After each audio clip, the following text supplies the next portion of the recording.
ভাই আপনারা কালকে থার্ড প্লেসের ম্যাচটা দেখেছেন?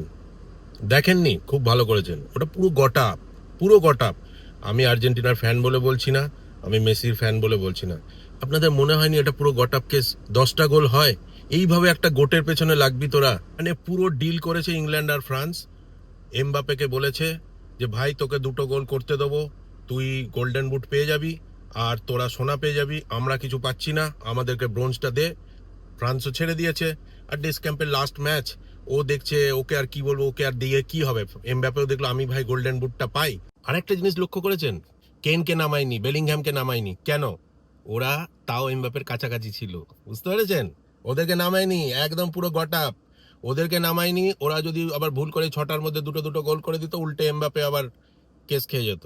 সব গট আপ, সব ফিক্সড একদম। কিন্তু এইভাবে গোটকে আটকানো যায় না। মেসি মেসি আর্জেন্টিনাকে আটকানো যাবে না। আর্জেন্টিনা জেনুইন টিম, ঠিক আছে?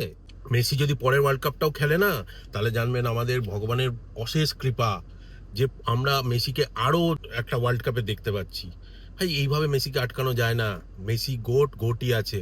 গোল্ডেন বল এখনো আছে মেসির, ওটা তো ফিক্স হয়ে গেছে। আমরা ভাবছিলাম golden ball plus golden boot দুটো নেবে, এরকম চক্রান্ত করে আটকানো ঠিক দরকার নেই। আমাদের প্রথম টার্গেট হচ্ছে কাপটা। কাপটা নিয়ে নাও ভাই তুমি। আমরা মেসির কাছে বেশি এক্সপেকটেশন রাখবো না 2টো গোলের। যদি অনেক লিডে থাকে তাহলে দেবে, কি আছে। এই মেসি মেসি ভাই, যারা ফুটবল বোঝে তারা জানে। এরকম করে গট আপ করে রাত জেগে জেগে ইন্ডিয়া বাংলাদেশে সব ফুটবল ফ্যানরা দেখছে, তাদের এই রাত জাগার একটা কোনো দাম নেই? এইভাবে গট আপ করে খেলতে হবে? আমি ওই জন্য দেখিনি, আমি আরামসে ঘুমিয়েছি আজকে ভাই। আমি 1 ঘন্টা আগে সেলিব্রেশনের 1 ঘন্টা, পুরো 2 ঘন্টা এক্সট্রা আছে আমার।